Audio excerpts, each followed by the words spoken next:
we need more struggle and more pain, because the more struggle and the more pain we have, the greater the opportunity for us to learn and the greater the opportunity for us to grow. And I don't wish pain and suffering on anybody. That's not what I'm saying. But what I am saying is life has got enough of it anyway. And we've got to understand if we can get out of our heads as we're entrepreneurs or leaders or whoever your audience is, and realize that when we were kids, if we think about it, we look back on it, some of our greatest moments of maturity came through struggle. And so if you're in the middle of struggling right now, it's going to be okay, because good or bad that comes out of this struggle, good or bad, you are going to learn and you are going to grow because of the struggle. And we've got to start to embrace it. Embracing the struggle is to embrace the tension and the resistance.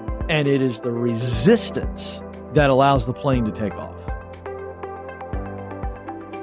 I'm a big fan of Dave Ramsey and his work. I'm on my 7th company I've started from scratch, and I've always put all the team members through financial literacy training.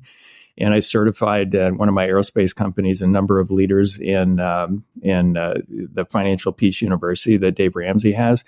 Put hundreds of employees through that, and the stories were just incredible about how they applied it to make their lives more successful. Yeah, that's awesome. So fun to hear that. And that's a mark of a great leader, that you'll invest in people's most personal area of growth, and that's money, the ability to manage it, the ability to make more of it. So kudos to you, sir.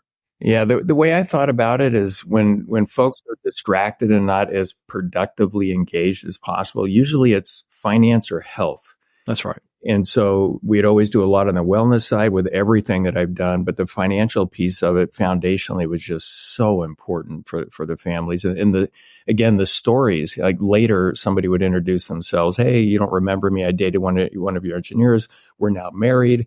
Going through that course changed our lives. We've had kids without going into debt. I mean, just one thing after. And I was like, oh my gosh, this was such a win. And they were so much more productively engaged than our competitors' team members.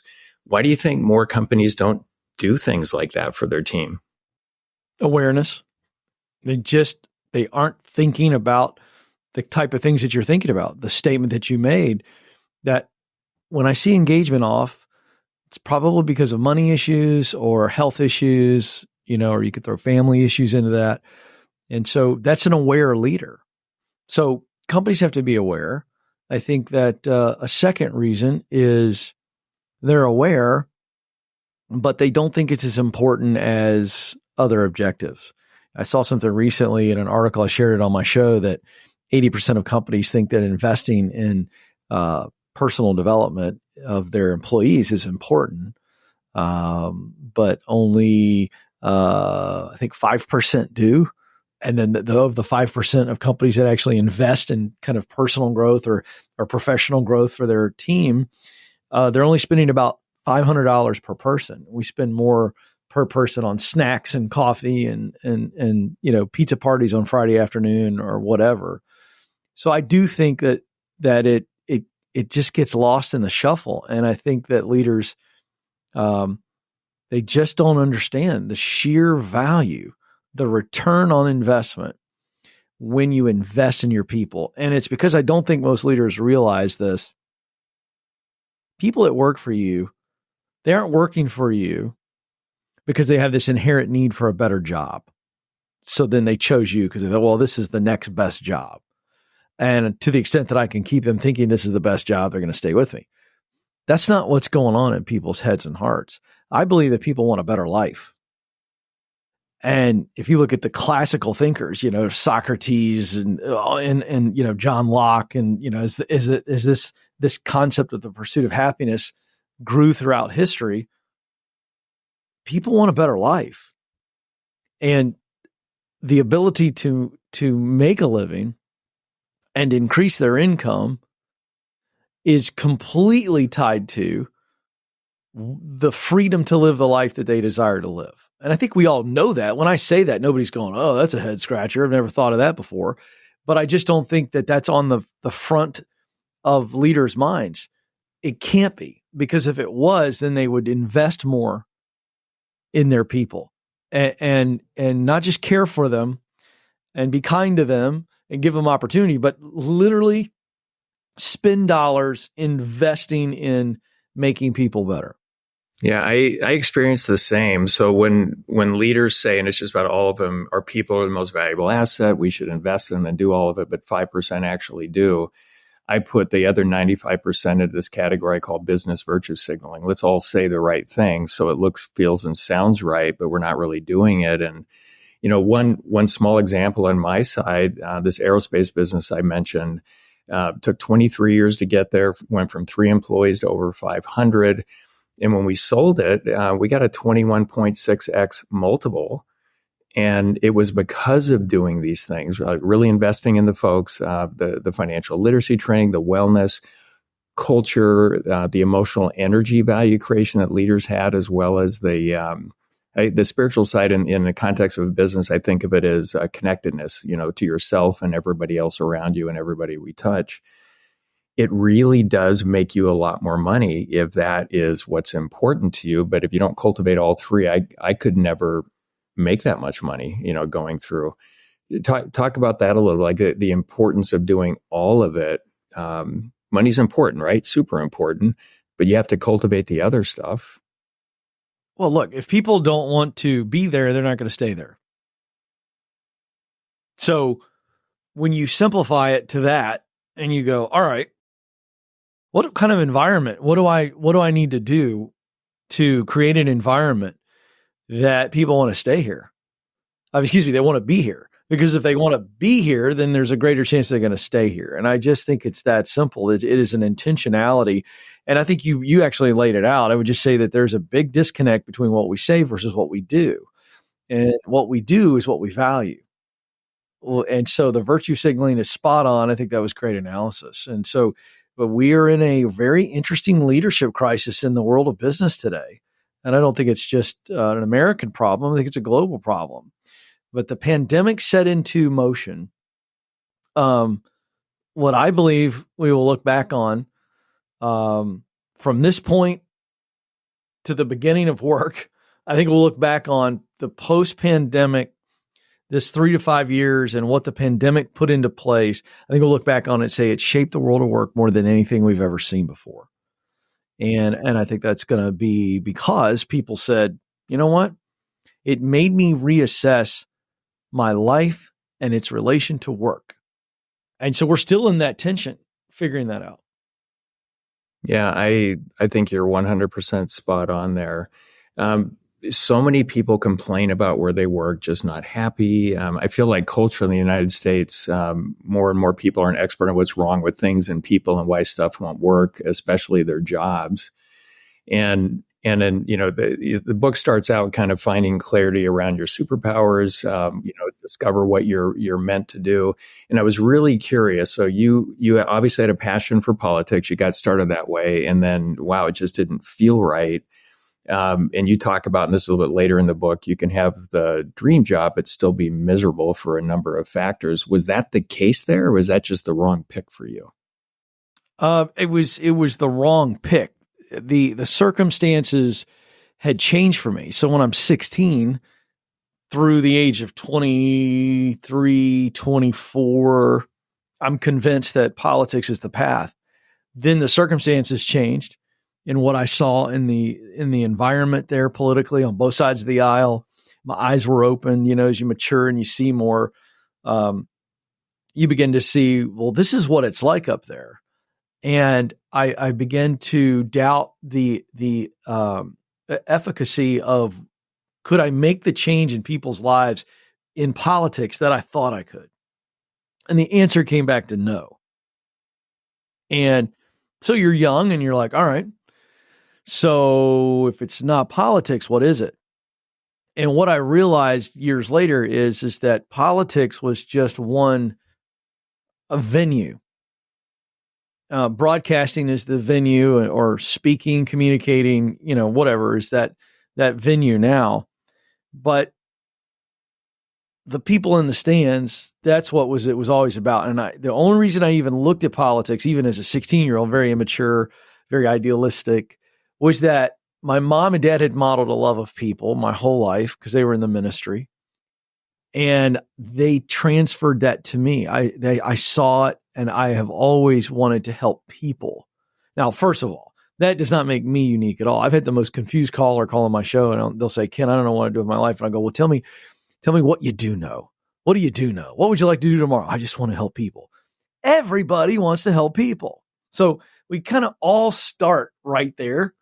Like if we were to create this generic job description or this generic biography for everybody, it's like, I want to help people. In other words, everybody wants to make a difference in the world. That's why no one has to teach a person to lay awake at night at some point in their life and wonder, what should I do with my life? There is this soul craving, and I mean soul craving, that I believe the creator of the universe put inside of us, and it longs to contribute. And so for me, it was more than just, I want to help people. Everyone wants to help people. I want to meet people where they are and help them transform their life. Okay. That's what I always saw. It was in the ministry and spiritual context growing up. But for me, it was like, okay, I thought it was politics because I want to help people make their lives better, pursue happiness. And then when I realized that wasn't the best venue, there was a season of confusion trying to go, okay, whoa, what's going on? And then it took some time and dealing with my own fear and doubt and pride to get to the point where it's like, okay, who are the specific people you want to help? And that's where I got into this lane. And I have a deep, abiding passion to help people know who they are and be who they are. That's what I love. If I can be in any way a bit of a light bulb or a flashlight for somebody to see who they uniquely are and to do something with that and to see themselves as everybody else sees them and to make that unique difference that God designed them to make, that gets me fired up. So that's what was going on there. Yeah, sometimes I think it's a challenge for folks because they think, finding what you're meant to do in the world, it has to be so much bigger than what's right in front of them. And every job I've ever had, even as a kid delivering papers or washing dishes, I was the best busboy, dishwasher, cook they ever had. And I made the best of everything I had. And you talk about in different ways, but you talk about mindset a number of times throughout your book. Yeah, well, I'm going to turn the tables on you for a second. Go for it. So where does that drive come from? Well, it's interesting. I had a challenging upbringing, definitely a lower income family, and it was toxic and even dangerous. Family members thrown in prison for really bad stuff. But 6, 7 years old, I had a neighbor ask me to pull weeds for a quarter an hour. Wasn't a friend, wasn't a family member. And back then, it went a long ways because I'm older, and it's like that felt really good. And then that led to shoveling snow and then paper outs, working in a restaurant. In the 1980s, I played in a band, made most of my money doing that, over 1,000 nights on stages. And then that led to first real sort of business, although the band was a business, in 93. And then on my 7th one, starting a new one here in a couple of months. But I think it was that early value creation journey or train track that I got on. It was the way I sort of think about it is, I struggle to get a capability. It builds my confidence. I use it to create value. And then I just chose to take, slightly bigger steps. So no matter what was going on that was unhealthy in the family environment, I could trust this world. It was like a standard I could trust. As long as I created the value, we had a great exchange of best efforts. Yeah. And do you think that's because you saw, and you can't articulate this at a young age, but there had to be some searing moment at some point in that young brain that what was happening right there was not something you wanted to happen. And when you got some type of alternative, oh, I can go work hard, I get paid, that benefits me. And you just latched onto that. Well, it felt right. You can become something that's unhealthy. I was thinking about, sort of as a teenager, and I was kicked out of the house at the beginning of my senior year in high school. You can become the thing that you're around, or you can learn, hey, I don't want to do that. And so that's what I took out of those lessons. The alternative was so attractive to you. So attractive, and never felt like a victim, going through it. Good for you, man. But that was fun. I know I took over your podcast for a second, but I want your audience to hear that, because I think that's what I'm trying to get at there's a deep abiding passion that lies within all of us, and it comes from two areas. It comes from our story and our design. So the design piece is everybody comes in the world hardwired with talent. Okay, let's think of it as a ball of clay, but it's inanimate, but it represents talent. And as the potter takes the clay, puts it on the wheel, and with the force of the wheel, right? That's movement. I liken the wheel as experience, and life is happening. And then the pressure of learning and doing is the potter's hands. And we shape this inanimate piece of clay into a completely usable bowl or cup, right? And that's how I look at talent and skill. But we've got the talent. And so we all love to do something we're good at. Very few of us like to do anything we suck at. Like, the only thing I like to do that I suck at is golf, but that's for a variety of reasons. You know what I mean? I like the clothes, the cigars, the bourbon, and the friendship and the outdoors. So the game sucking is kind of like, well, that was at least a good 4 hours of fellowship in nature and sun. Then you look at the passion piece. So the design is the talent. I'm designed with talent. That's what I come into the world hardwired with. And so those are my tools. But the passion piece, which is the heart, that's shaped by your story. And there's two parts of our story, and you illustrated it. There is the environment we grew up in, which we don't choose. And then there's the experiences that we've had up to any given moment, this moment right now. So my environment shapes me tremendously in my heart and my head.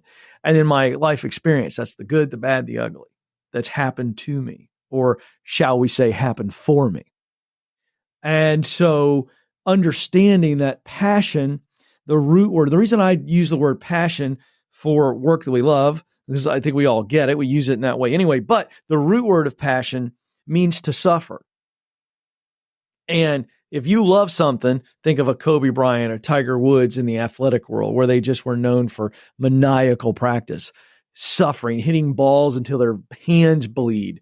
You think of a craftsman who will work crazy hours to the detriment of their body to shape and build something from an inanimate object. This is the idea. I'm willing to suffer, which means sacrifice. And I am suffering patience. I'm suffering pain. I'm suffering financially. There's multiple areas. We would all suffer for a loved one. If you've ever been a parent and your kid hurts, you've had the thought, or you said it, I wish I could take their pain and put it on me. That's passion. And so to understand that where the heart comes from, it comes from our environment and it comes from our experience. And so to the person who's kind of going, I feel stuck and I'm not really sure who I am, you absolutely do know who you are. And all you got to do is reconnect with it. And that's how we do. That's how we reconnect, because the problems that move my heart are always personal in nature. Always.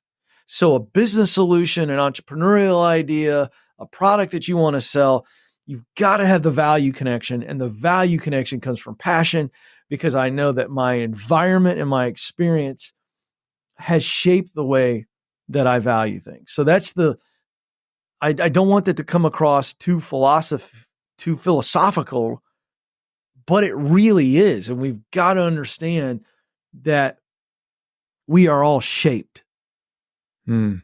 Well, I highly recommend all the listeners in this episode read From Paycheck to Purpose, because you have a really straightforward way, easy to understand, very available for anybody to walk through this and get a lot closer than they're probably at.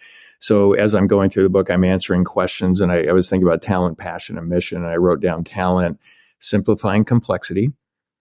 My passion, developing others to create more holistic value in the world. And my mission is driving holistic value creation behaviors out into the world. I have one book that does it with organizations, another book titled Value Creation Kid, The Healthy Struggles Your Children Need to Succeed, all about holistic value creation, how to think about this, and financial competency is a big part of it. So I'm I'm leaning in and doing this, would do the work and do a lot of work where I'm not paid. But even if I was never paid for it again, I would do it the rest of my life. So I'm really leaning into this. But again, I've had a lot of decades to think about it and kind of refine it That's right. very, very intentionally. So yeah, I love how you just simply walk through the process of getting there around it. Thank you. And in the context of, discovering, what job you should do and how you actually pursue it. In chapter 3, talking about the 4 questions to get you in the door. Talk about that a little bit. Just a little bit of preparation and how they show up can make a big difference. You really made that so clear. Yeah. Well, I won't, for the sake of time, I won't walk through all 4 questions, but the idea here is that you just mentioned the key word, and it's preparation, and I've always been fascinated by high performers. I think sometimes we tend to give high performers too much credit on their talent, and we don't give them enough credit on the preparation piece. So I'm really seizing in on the word preparation that you just put there, because I want people to understand why it's so important, so that the 4 questions as you read the book, that you really go, oh, okay, this is all about that. But here's what I've learned about high performers. They perform so well in the biggest moments because they do all the preparation where none of us see it. We see Tom Brady run out on the field, and he's got the supermodel wife and he looks good in his helmet and he's got the wristband and all the glory and all that. Or we see Kobe Bryant or Michael Jordan, or you pick the athlete, or it could be a musical performer. We see U2 or whatever, and we see these amazing performances. And we just sit there in awe because it is, in fact, an amazing performance.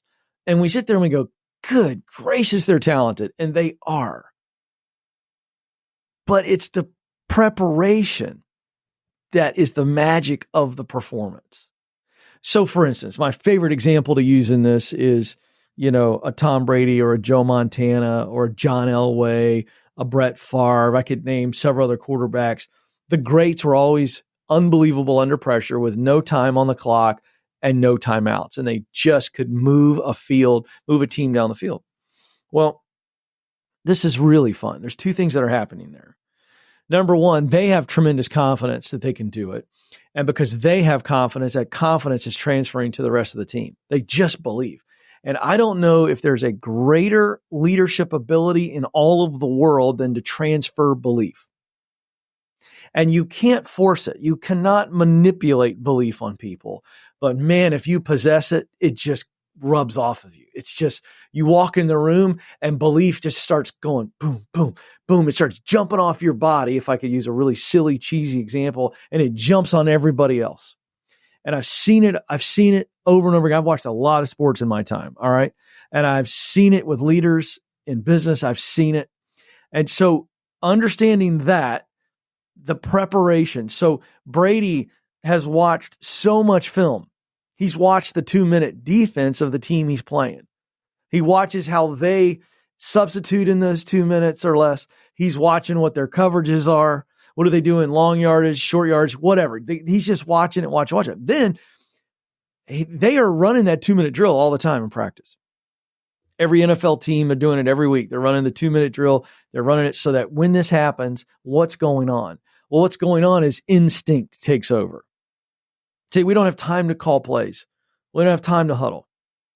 We don't have time. And high pressure. So I came up with a phrase for this. Relentless preparation leads to reflexive performance. So when I'm relentless in the practice and the preparation and the mind game, and I'm thinking, what am I going to do? I'm relentless. I'm just always preparing. That when the moment of performance comes up, the nerves under pressure drop because the brain goes, oh, we know what to do here. And it's really huge. And I will tell you, in my life, the most pressure-packed thing that I have dealt with would be speaking in front of large crowds. That's number 3. Number 2 is doing my show or the Ramsey Show live. There's a lot of people, and then number 1 is these national media appearances. Now, I will tell you, in all 3 of those things, now my pulse doesn't change. I could be sitting on the back porch at your house drinking lemonade with you, and you could take my pulse. And then you could take my pulse in any of those three situations and it would be barely higher. The only reason it would be a little bit tick higher is because I'm excited and I'm geeked. But I'm just telling you, I know this to be true, or my heart rate or whatever we would test. Okay. Now, is it because that I'm better than everybody else in those high pressure situations? No. Has nothing to do with being better. Has everything to do with being prepared. And my publicist, Kurt, is sitting just off camera here. And I'm telling you, he would tell you, it doesn't matter how big the TV show is or the broadcast. If they called me up and I had 5 minutes to go, I would be ready. Now, the reason I would be ready is because I have prepared. I've prepared my mind for it. I've prepared for years and years and years. And what I mean by prepare here is I know what I believe and I know why I believe it. Now, a viewer could disagree with me or the host could disagree with me, but I'm going to tell you something right now. You're not going to stump me on a national media interview. You're just not. Because I have prepared in the sense that I've done all these high pressure things for years and years and years and years and years and years, so that when the biggest of the big or whatever happens, I'm ready. Relentless preparation leads to reflexive performance. And so showing up for the interview, you ought to treat that job interview, back to your initial question, or your first sales pitch, or the first thing, you've got to prepare like crazy. And what we know from studies is that the brain will retain about 70% of what you put in it, even under the highest of pressure. And so most people just go in, they're nervous and they go, okay, I'm going to be able to pray for me. Or they're like, oh, I just go, blah. It's all a bunch of mind garbage. It's not going to work. You're going to crumble. But if you prepare and you think about what could they ask me, do some mock interviews with people, get some people in your life that are older than you that have interviewed a lot of people and go, I want you to put me through the ringer. This is a fake interview, but I still want you to you're trying to stump me. I mean, what does relentless preparation look like for you, the audience? That's what you have to ask yourself. What would I say is relentless preparation for this thing that I need to be ready for? And then I would prepare and then watch your performance just absolutely skyrocket. Now, here's the last piece. I know it gave you a lot, but I'm really passionate about this topic of preparation and being ready. Okay. Now, remember I said that the confidence wears off on everybody else. When Tom Brady comes in the huddle, even the rookie lineman's like, I'm confident. I got the GOAT. The GOAT's leading us in a 2-minute drill. Remember I said that confidence it's not just their ability to feel it themselves, but it transfers. Now, here's what's great. When you start to prepare like this and you step into high pressure situations and you do really well, it gives you even more confidence. You are transferring confidence back to yourself, right? It's kind of like when my company makes money and I pour it back into the company. Every time I have one of those performances where I go, I prepared and I did well, my confidence muscle grows and grows and grows. And I'm actually giving myself more confidence because I know I've got a formula that works. And it's what that crazy Ken Coleman guy said. Relentless preparation leads to reflexive performance. I will just prepare it. The brain is a supercomputer. If we treat it that way, it'll spit out what we need when we need it. Yeah. And I think a lot of folks out there have expectations of they shouldn't have to do the work to get there. And, in the book, you talk about no shortcuts. You kind of have to earn this stuff. And that's right. It reminds me when I used to do, every month a new cohort of employees that are coming on board, team members, I would do an orientation. Here's the history. It's where we're going. And I had one guy say once, how come this stuff doesn't just happen to me? And I said, well, I don't know. This is my 23-year overnight success story. It doesn't just happen all the way through. And, one of the things that you talk a lot about this in the book, one of the things that really hit me early on is trusting the struggle, because we grow through struggle. We have to. We want to take it away from people, and that could be the worst thing that we ever do, especially for kids, certain struggles. And all of a sudden, the harder it gets, the warmer I kind of feel inside about how cool this is going to be when I come out the other side. So I'm fully on board with that right now. What's your advice for getting listeners to learn to trust that and actually enjoy it? Because if you don't enjoy it now, what do you got? Yeah. There's two things that come to mind. One is a Peloton bike and the other is the cocoon with the soon to be butterfly in it. Both of those come to mind because they illustrate the importance of the struggle. So when I started doing the Peloton a couple of years ago, I was learning all the terminology, and you're on there, and I got the screen, and it was showing, and resistance was everything. So as the coach was telling me, they go, okay, get your resistance up to this, and it was all, and it hit me one day. I'm sitting there riding this bike, and I'm like struggling. I'm like, and it's like the resistance is what's getting the heart rate and the performance where it needs to be. So the thing that I'm looking to accomplish is only accomplished through resistance. And I thought, man, that's so true in life and business as well. Any type of growth is on the other side of resistance. In other words, strength is a result of the struggle. So this is true in working out physically. We know this. And it's also true in nature. And there's an old story. I don't know how long it's been out on the internet, and who knows how old it is before it got put on the internet. But it's a beautiful, beautiful metaphor of an old man walking down a country road and just having a leisurely stroll. And he's just kind of looking at everything nature, and he looks over, something catches his eye, and he sees a little bit of a wiggle, if you will, on a leaf, on a bush. And he walks off to just the edge of the little dirt road, and he looks closer, and he can see that this is a cocoon, and he can see those little hair-thin butterfly legs struggling and moving. And he immediately knows what's going on. This is a butterfly trying to get out of this cocoon to be itself. And he gets fascinated by it because the legs stop moving for a minute. And he wonders, is it okay? And just about the time he gets worried, the legs start doing this thing again. And this process repeats itself 2 or 3 times. And finally, his heart's engaged. He's like, let me help the little guy out of there. So he reaches down gently, and he opens up the cocoon, and the butterfly flies out, but immediately falls down, and just minutes later dies. And it's in that moment the old man realized what he did. In his desire to remove the struggle for the butterfly, he robbed it of the strength it needed to be the beautiful thing that it is. And when that cocoon is ready to open, and when that butterfly struggles enough and gets those legs and wings strong enough through the resistance and the struggle, only then can it be what it's supposed to be. And I think that's just one of the most beautiful metaphors I've ever heard. And I think that we live in a day and age now where our society it's been marketed to us for decades that we need to be safe and safer, and remove all the struggle. And this is going to sound old man boomer stuff here, but it's really true. I'm about to be 50. And so I'm a child of the 80s, born in 74, kind of grow up in the 80s, if you will. And then I kind of hover, 2 years and then as the 90s, and life has changed tremendously in our society. And I blame it on the marketers. See, marketing people kept getting smarter and smarter and smarter as time goes on. And they realized that in order to sell something, we got to scare people. Right? And so when you and I were kids growing up, and this will offend some of you because you don't know anything outside of this, we didn't wear bike helmets. It wasn't because our parents were Neanderthals and didn't care about us. That's a bunch of garbage.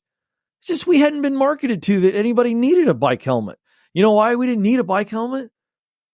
Because we realized that if we wrecked the bike doing something stupid, we'd go to the hospital. So therefore, we rode our bikes a little safer. But then all of a sudden, it's like, well, you aren't safe unless you have a bike helmet and elbow pads and knee pads. And so what's happened? We've wrapped these kids up to the point that they don't think they can have pain. And when life seeps in through all of the padding and all of the protection and still hurts them, they freak out. And listen, we need more struggle and more pain. Because the more struggle and the more pain we have, the greater the opportunity for us to learn and the greater the opportunity for us to grow. And I don't wish pain and suffering on anybody. That's not what I'm saying. But what I am saying is life has got enough of it anyway.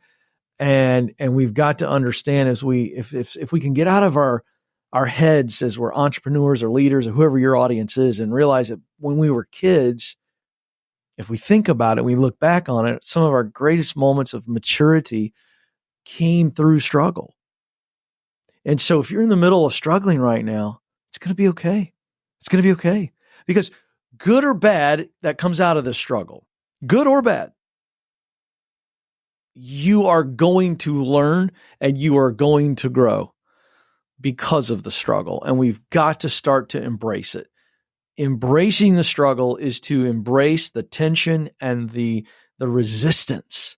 And it is the resistance that allows the plane to take off. Yeah. Yeah. So many tell me, some of my favorite people on the planet, I don't want my kids to struggle the way I did. And I said, well, time out here. All of your struggles, and some of them went through a lot, made you this amazing person that you are. Like if you didn't do it, we probably wouldn't even have a relationship right now. So 100%. I think there's an opportunity to actually design healthy struggles for kids to kind of take them through these stages until they launch into adulthood. And yeah, parents could serve themselves well by describing the characteristics, traits, moral values, et cetera, they want their kids to have launching into adulthood. And then how do you work backwards from that and where it goes? I love what you're doing, but can we just be honest? I mean, we don't have to really create much struggle for kids if we just actually let them live life. It starts with, hey, how about let them keep score in a soccer game? Like, I'm not kidding. Like, how about not giving them a trophy when they lose 7 straight games? Yeah. How about going, hey, you guys aren't very good this year. You didn't win many games, and boy, it sucks to lose, doesn't it? How'd that make you feel when you guys lost 8-0 today? Yeah. And I like, think that's huge. 100%. And a big struggle for parents is watching the kids struggle. Like, be okay with that. That's the issue. It's like, hey, you got to let them hurt so that you can let them heal. Mm-hmm. But if they never hurt, here's the problem. They get out from underneath of you, and it's what we're seeing in today's workplace and the world in general. They've never had to struggle, and they've never had to hurt, so they don't know how to heal. That's the problem. The beauty of hurt and struggle is that I know how to recover. I know how to heal. But if I've never experienced it before, and then the level of hurt really sucks, as in you lose a job, as opposed to you skinned your knee on a bike, now we got real issues, because the level of hurt and the level of struggle as we get older and get out of the real world is exponentially greater than what they would face as a kid. Yeah. And all struggle, healthy or unhealthy, can be leveraged to create value in the world. It just can't. Absolutely true. I mean, you think about where most great passion comes from, it comes from pain. Yeah. Yeah. Shifting a little bit in the book, you talk about getting connected to opportunities, and then you also talk in the book about how you show up, the networking piece and everything else. And I don't know where I got this, but I've always just wanted to help everybody all the time. And then I realized over time that just exposed me to more and more opportunities. So when people say today, there just aren't opportunities anymore, for me, there's an overload of them. I have friendships and relationships that go all the way back to junior high school, and I'm a kid of the 60s and 70s. And I still have friends. Even when I was working at a Coco's restaurant in the late 70s, every year, except through COVID, there's about 8 to 10 of us that meet still regularly since that time, right? So like the connections, and that was before Facebook and all the social stuff out there. So when people say there just aren't opportunities, it's everywhere. Talk through, I just love how you think about it and frame it in the book. Sure. Yeah. If I'm around the right people and in the right places, it's only a matter of time before opportunities approach me. But everybody seems to think, well, I've got to fire off 1 million LinkedIn connections and fire off 1.5 million applications and then just sit back and wait for something to come to me. And that's not how it works. The greatest opportunities that have happened for me in my career were a result of me showing up in the room and hanging around. And I was a backup choice to 2 of the greatest opportunities of my career. I wasn't the first choice, but I was in the room and they're like, well, he can do it. Because I went, I'll do it. And so we start with that. The right people plus the right places equals opportunity.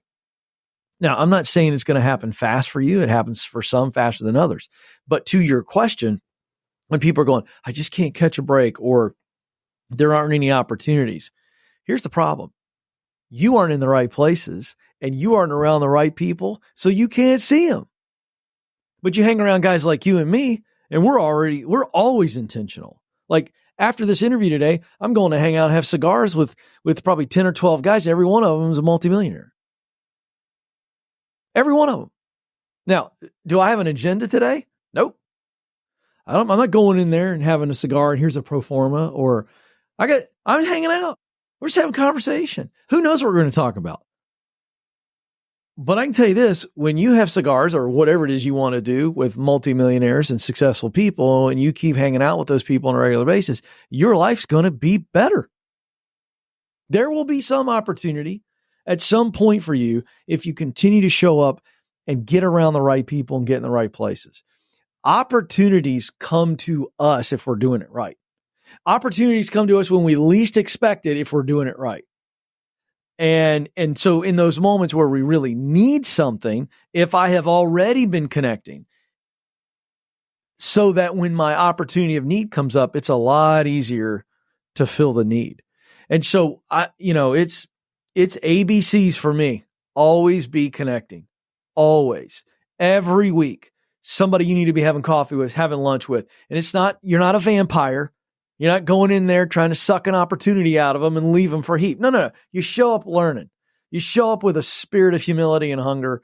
You ask questions about them. You talk to them about what they're interested in. Then they're going to talk to you about what you're interested in. And so the goal is just to see. I've got a friend of mine, Kyle. He's a super connector. And he always does this. And just the other day, I've got it right here on my phone. He texted me and this other guy. He goes, "Hey, you two meet each other." He goes, "You guys need to break bread together and see where the crumbs go." And I went, "Oh, that's good," right? There's no agenda other than people who are like-minded and like values and want to make a difference in this world. And we get together and have conversation. And I think that that's the key. This idea of networking is better when we look at it as connecting. And I'm not trying to get something out of every connection. I'm just trying to learn something, even if it's just learning about them. The best way to become interesting is to be interested in other people. And so that's my little rah-rah speech on that. That connecting is everything. I mean, it is the commerce of opportunity. It is the commerce of progress. And you could say, we got people listening and watching right now. And they go, "Well, I only know 200 people and blah, blah, blah. I live in a small town." Okay, great. How many people do you know? You said 200. All right. How many people do those people know? You'd probably say 200. Now, all of a sudden, you do the quick math on that. We have access to 40,000 people. So this idea that you already know everybody you need to know, I think that's true. But I think we need to always be intentional to expand that. And if you do that, I just don't think you'll be one of those people that say, "I just can't catch a break. I just can't get an opportunity." I just have never seen it play out that way. Yeah, well, most aren't intentionally leaning in to leverage their relationships. They haven't thought of that way. They're, like you talk about, they're afraid to make the ask. Well, you can't, I know, but you can't make the ask until you got enough people. And so, you build a relationship to the point where an ask doesn't feel smarmy. It's like, okay, I get it. Again, I've built a relationship with Kurt. All right. He's not just somebody that I work with and he books media for me. He's a friend now. And if I called Kurt at 2 a.m, the first thing he'd say is, "Dude, you're freaking killing me right now." And then after, and I said, "But Kurt, I really need you." I'm telling you, he would do everything he could, and vice versa. Okay. So why? Because we have some history. We've been in the trenches together. Like but there's something there to where his first thing is not going to be like, "What?" Right.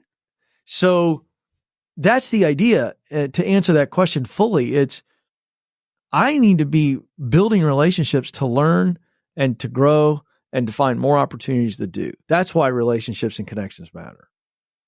Yeah. In most networking groups, I know that's a fair statement, but that's been my experience. Everybody's running around, what can I get from who? And that's it. And you never hear from them again, or they offer something only to make you feel obligated to give them something in return when they make their ask. And I just run away from all that. It means nothing. But I love the way you're talking about being, actually truly connecting and seeing if there's a way to win-win, help each other. That's right. For me, it's not just about money. That can be important, but it's the emotional energy and it's the spiritual connectedness piece of it. All of that's so important. I actually feel significantly better when I think about all three in balance.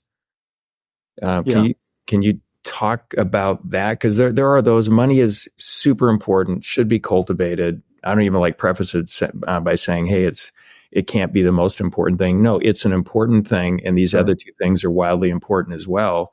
But when you only cultivate one of them, it can feel terrible. Yeah, I agree with you. I would equate it to, if you don't value all three, then you won't grow in all three. And so any one of the three, let's say you're valuing one and you're growing and things are good there, but the other two are off, you're out of balance. I don't really believe in true balance, meaning that if you care about your family and your work, just the sheer time you put into work and family, your life is never balanced, but your values can be balanced. And I love the way you do your three. And I think, well, and I agree with you. I would just say that if I'm losing, so in other words, if I'm winning in one, then I'm losing in the other two. If I'm only winning in one, I'm losing in the other two. Would you say that's true? Yeah. And I think it's blended and different for everyone. And it's all about That's life right. choices. But my point is we want to be winning in all three. Absolutely. And my point is that if I'm only winning in one, then by default, I'm not doing what I could be in the other two. And here's my point. What looks like winning in the one is actually not even full as well, because they just, we talk about on the Ramsey show, 3 areas. We talk about, or at Ramsey Solutions, period. It's money, work, and relationships. That's where our content is for the greater world. We are doing money content, work content, and relationships. Because if you are not winning in all three, you're dragging the losses to the other areas. And so, to simplify this, what I'm getting at this is, if I'm losing in two of the areas, I'm dragging that into the area that even I'm winning, and I'm just not whole and healthy. And I love your model, but the wholeness is what you're about. And there's going to be seasons where maybe you're a little bit off, and there's also different interpretations. But that's how I would answer that question. I just think it's vital for being true to who we are and being the most effective that we can be. Because I said this on my show a million times. You were created to fill a unique role. You are needed. You must do it. So the last part of that is what's really important. Yes, you're unique, but that means that there's value, and somebody out in this world needs you to show up at your best.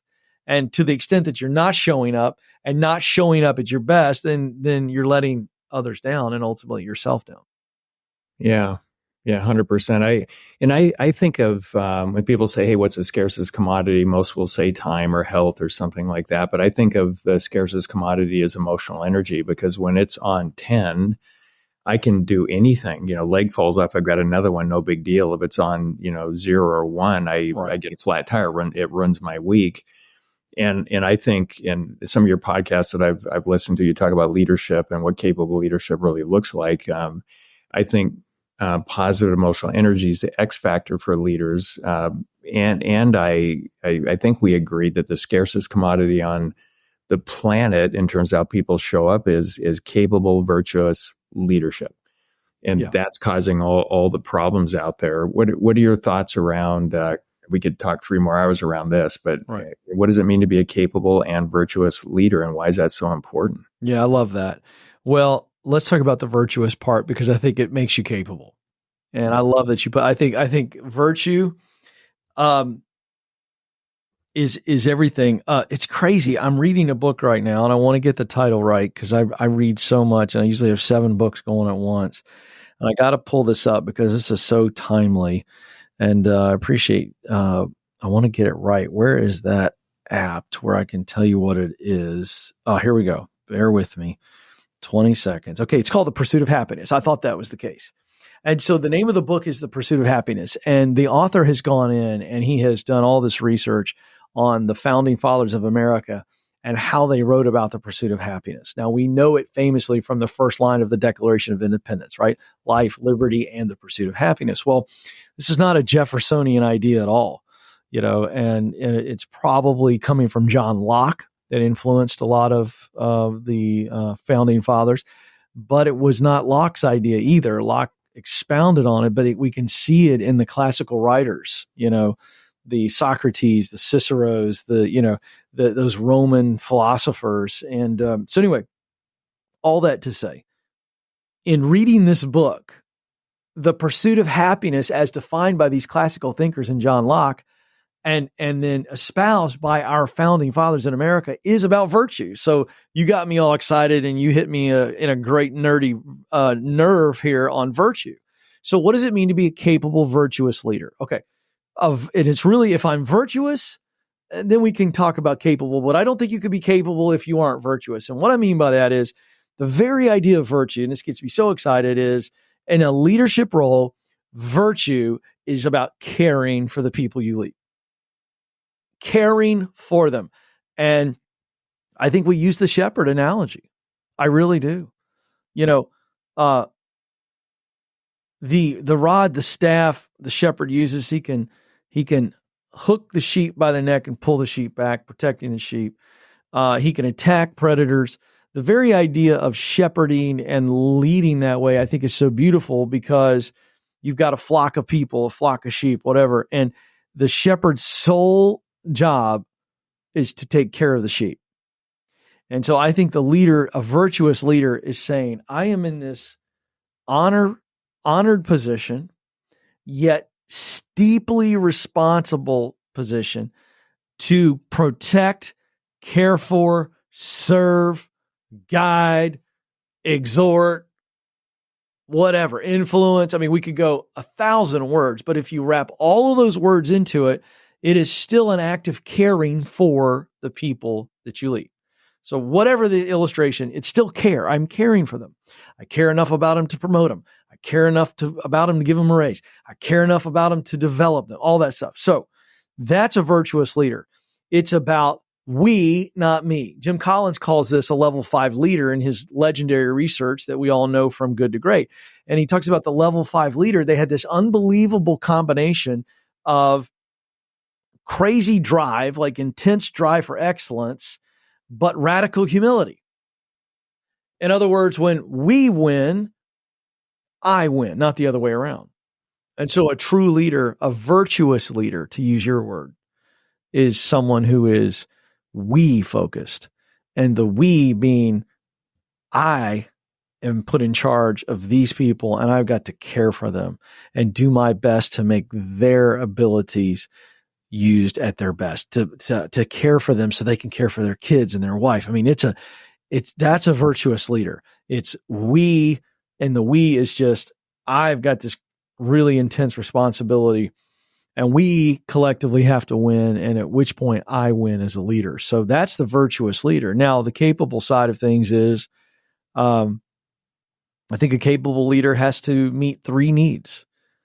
Gallup did the largest study ever on engagement in the workplace, and they came away with 3 findings: that there is 3 human needs that everyone needs met in the workplace. So if we're going to go from virtue, that's a spirit and an attitude towards people that I just described. Now we talk about the capable side. And I think the capable comes down to meeting 3 needs. They are, it's not my opinion, this is Gallup. Number 1, people need to know that there's some meaning in their job. Is this a meaningful role, and how is it making a difference? They want to see purpose and meaning. Number 2, they need to be recognized publicly and privately for their unique contribution. Recognized for a unique contribution. Not, hey, good job. It's, hey, I saw what you did with that customer the other day, the way you sat them down. They were unruly. They were rude. You didn't take it personal. You immediately got right to the heart of their problem and calmed them down, and then you helped them. Masterclass. That's what we're talking about there. And then the third, they want a relationship with their leader. They do not want to be viewed as a unit of production. Now, we're not talking best friends here. We're not saying you got to be best friends. We're not even saying you got to be a mentor per se, but they want a relationship with their leader. In other words, they want to relate with their leader. They want to know that the leader cares about them, knows about them, hears from them, counts on them. And so the relationship that I would recommend is the coach relationship. There's a really special bond between a coach and a player when it's done right. And I think it's that mix of, I care about you, I want you to win. I need you to go out and perform well so that we win the game. And I'm going to show you how to do it. I'm going to let you do it. And then I'm going to coach you up. So those 3 needs is where we get to capability. I think if a leader meets those 3 needs, put a person in a seat on the bus where they feel it and see meaning and purpose in their work, recognize it for their unique contribution, and create a relationship with them where you are their coach, I think it makes you a capable leader. And we've already covered virtuous. Yeah. I love how you think about that. they're very, if achieving a goal and doing those things, meaning, being recognized, relationship with a leader, it can be for good or it can be for taking a lot of value out of the world. When I think about practicing virtue, and I think about this on a weekly basis, and kind of do a deep dive in a conversation with myself, it's creating objectively measurable value in the world holistically in all three of my buckets, and then everybody has theirs. And it's pushing back on things that are taking value out of the world, and in proportion. So I'm intentionally doing both along those lines. And when I think about, our Constitution, the founding documents that created this incredible environment, why is it important to have a moral foundation, a virtuous foundation? Because if you don't, people will rig the game any way they possibly can and take value out of the world at scale. For me, that's how I think about it. It's so important to have that. So we'll always be striving to do the right thing, do good. And then we can just build this value creation machine, and there's no limit to where we can go. But without virtue or this moral foundation, I think that's what gets missed. And it's crazy to me that we talk about it in media like somehow all that is bad. Makes no sense. Without it, everybody's life is worse. Conditions, work, live, learn, and play, or they just plummet. Yep, I agree. And again, these are the Stoics. So these were not people who even believed in God in many cases, most cases, but they're still espousing morality. Yeah. Just a few minutes left. I like the chapter 8, start the right way, just start and then keep moving. Talk about that for a minute or so before we wrap up. That's so important. Yeah. I think that the best laid plans and the greatest dreams never got off the starting block. They just never got started. And false starts, or they never got in the blocks themselves for a variety of reasons. I think you could chalk it up to 3 enemies of progress that I write about: fear, doubt, and pride. Fear is, I'm worried that something bad is going to happen if I start. Doubt is, I don't believe anything good will happen if I start. And pride is, I'm more worried about what everybody else is going to say if I start than what I believe. And I think it really comes down to those 3 enemies. And so the reason I write about to get started and put that stage in there is because this is that first piece of inertia, and every step following that is built on that first step. And so I wanted to really drive home here that half the battle is getting started. Just, it's kind of like that first time your kid jumps in the water and they're terrified. I mean, I'll never forget with all 3 of my kids jump, and they're just like freaking out. And I just know, and every parent knows, the first time that kid jumps in the pool and you catch them, that we've crossed a major barrier in their life to trust their parents, even when they're afraid. And I think that first step of starting the education, starting the side hustle, starting in a new position, whatever it is,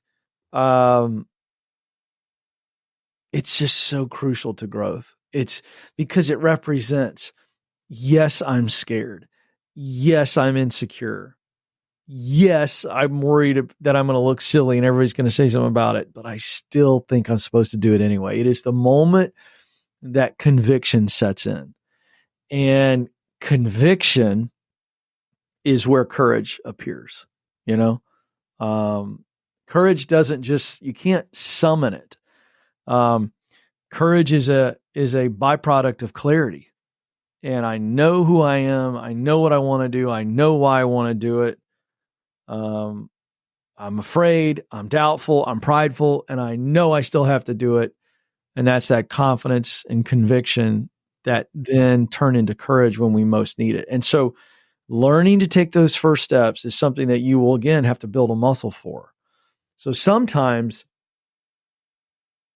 starting is more important than succeeding, because you're going to fail anyway at some level. But learning to take that first step is the secret sauce of success. Yeah. And every step taken, virtually every month going forward, you'll actually connect dots better and see more things that will allow you to do the thing better, create value better, all of it. So love that. Ken, from this discussion, this last hour, what's your single biggest takeaway if you could think of one?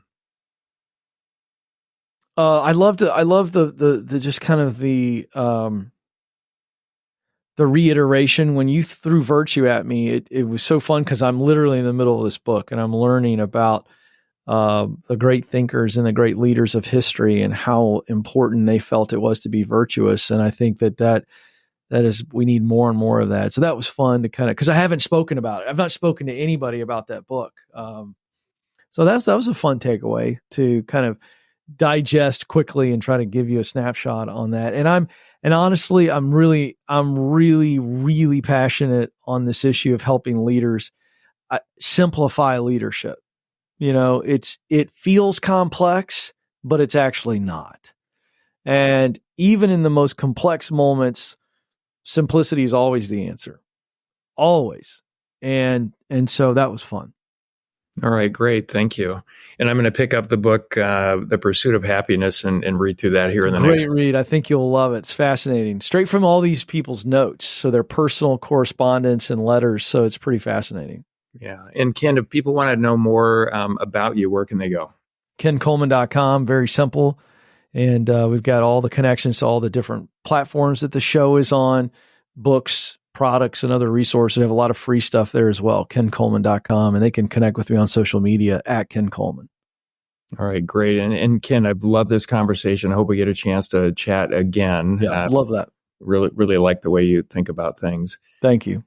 Thank you so much for being here. And this has been the Show Your Value podcast. And if you liked what you got out of this today, if you received some value, please like and leave a review for the episode. And until next time, please show the world your value.